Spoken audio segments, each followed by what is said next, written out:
Hello guys, Rooster Gamer 420 here, and today we're going to discuss a topic that I feel is very important.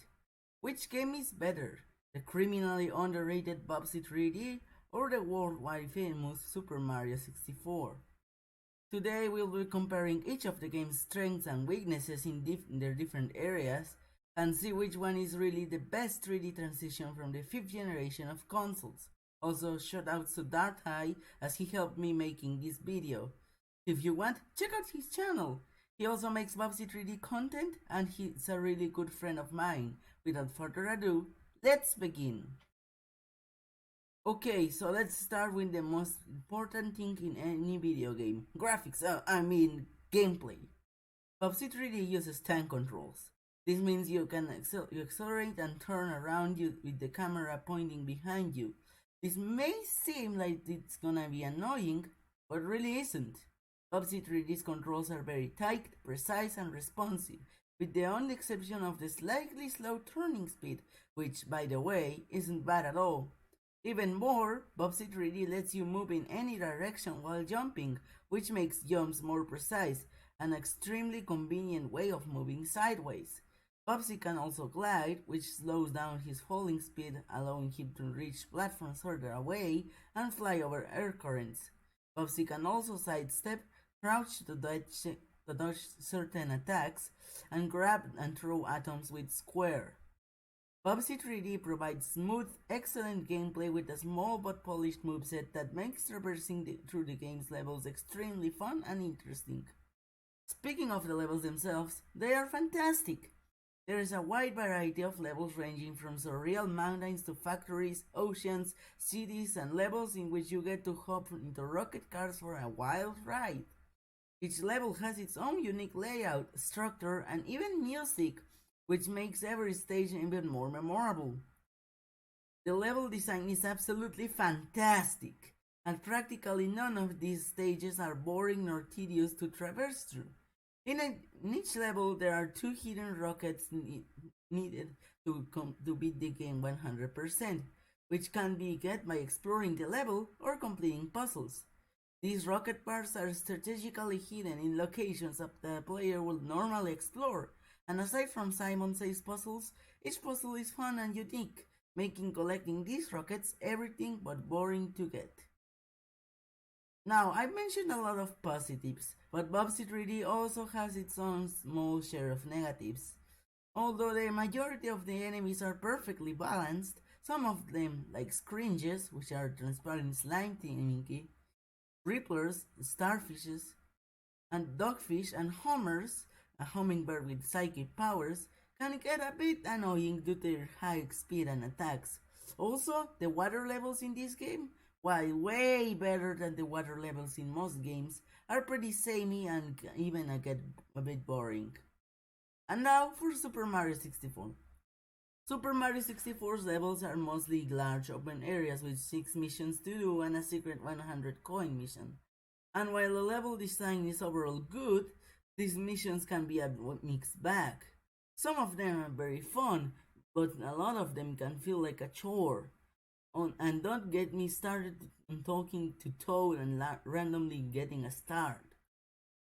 My friend Darthi, who has beaten the game 100%, tells me that there's a lot more problems with the level design, such as the fact that there's no checkpoints in the level, which means that every time you lose a life, you get kicked out of the level, which would not be a problem if there wasn't so much bottomless pits in the later levels, making you having a lot of game overs, which bring you back to the side of the castle, which is very annoying.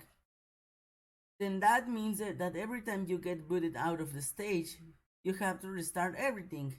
Even more TikTok talk or Rainbow Ride, and even when you get a star, you get kicked out of the level, which will quickly become very annoying. Also, there's the fact that sometimes the level is just boring or hard, like with Rainbow Ride, which makes it even more tedious. There's also a quicksand shifting sand line, which is very annoying, especially when it covers half of the level, but that's still better than the bottomless pit of TikTok Clock or Rainbow Ride. But at least TikTok Clock you could get back in the previous platform, But in Rainbow Ride, you make one single mistake and it's bye bye. Also, some stuff is ridiculously hidden and there are indicatives of something like the painting in Total Mountain, the Total Mountain slide, or the Blast Away the Wall mission. The level design in Mario 64 is good, but has a lot of flaws. Moving on, the controls in Mario 64 are quite fluid, but at the same time they are very clunky. The ground controls are nice, but sometimes when you turn Mario, he will always turn the same way. Sometimes he will turn by making a U and sometimes by making an O. Also, the jumping controls. These are stiff and lock you in a single direction, which works fine for flat ground, but can get annoying while platforming or trying to stomp on enemies. Mario has a wide moveset, but some of his moves are nearly as polished as others, and the moves are overall quite clunky. Now for the graphics. Super Mario 64 uses mostly textured polygonal 3D models with a relatively high amount of polygons and sprites or round objects. The textures have a moderate amount of detail and doesn't look all that cartoony, but they rather look oddly realistic and even a bit unsettling at times. The use of 2D sprites or some objects make them look sharper, which may have fooled some people at the time. Another thing to mention is that some of the 3D models barely resemble what they're supposed to represent or have inaccurate proportions. Overall, Super Mario 64 has a decent art style that is not too remarkable, but not bad nonetheless. On the other hand, Bubsy 3D's graphics are remarkably unique. The game uses a mix of vertex painting, high resolution, hand-drawn textures, and angular, low-poly 3D models for both characters and environments. This gives Bubsy 3D a highly memorable art style that really fits with the cartoony nature of the game. Now, Accolade's slogan used to be "Games with Personality", and Bubsy 3D takes that to a whole new level. The 3D models themselves are extremely well done, and the characters are highly expressive. Bubsy and even the enemies have unique animations and character movements, which gives each character in the game a unique personality and characteristics. The environments look really nice, and the creative use of different shapes and patterns give the game's scenarios a unique and distinct look. Not that to mention that the hand-drawn textures look really charming. Overall, Bubsy 3D has a very unique, highly remarkable art style, which is not bad at all like all those big reviewers and YouTube funny men has tricked us into thinking. Music and sound effects. Let's start with Bubsy 3D. Bubsy 3D has an extremely good sound design. The sound effects are very cartoony and perfectly fit the atmosphere of the game and the situation they are used in. Seriously, these sound effects sound like something out of the Looney Tunes. Not only that, but something that is very noteworthy is that every single enemy has its own unique sound effects and even little tunes, which does not only serve as an advice to tell you the enemies are nearby, but also gives the creeps and weirdos that inhabit planet Rayon even more flair and personality. As for the music, it's amazing. The compositions are really good, and each level has its own unique theme song, which makes them even more special. There are a lot of highlights of the game's music, but I won't play them here because it will take some time.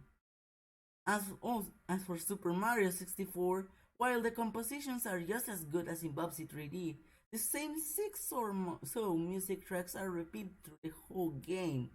And while the music sometimes fits the area you're in, sometimes it doesn't. Like in TikTok Clock, which has the same music as the slide, which doesn't feel clock nor mechanic at all. As for the sound effects, Super Mario 64 has very good sound effects, albeit a little compressed due to the cartridge format in which the game is stored. These sound effects sound good, but some of them are a bit generic. In conclusion, while both games are good and have their own strengths and weaknesses, personally I by far prefer Bubsy 3D. Its weirdness, uniqueness, controls, level design, and sound design are one of the many things as to why I prefer it over Super Mario 64. Don't get me wrong, Mario 64 is still a good game, but it's not revolutionary like everyone believes. Also, this is just silly me and Darthi's opinions on the games, and you can always have your own. See you next time, and remember, no one can change your mind.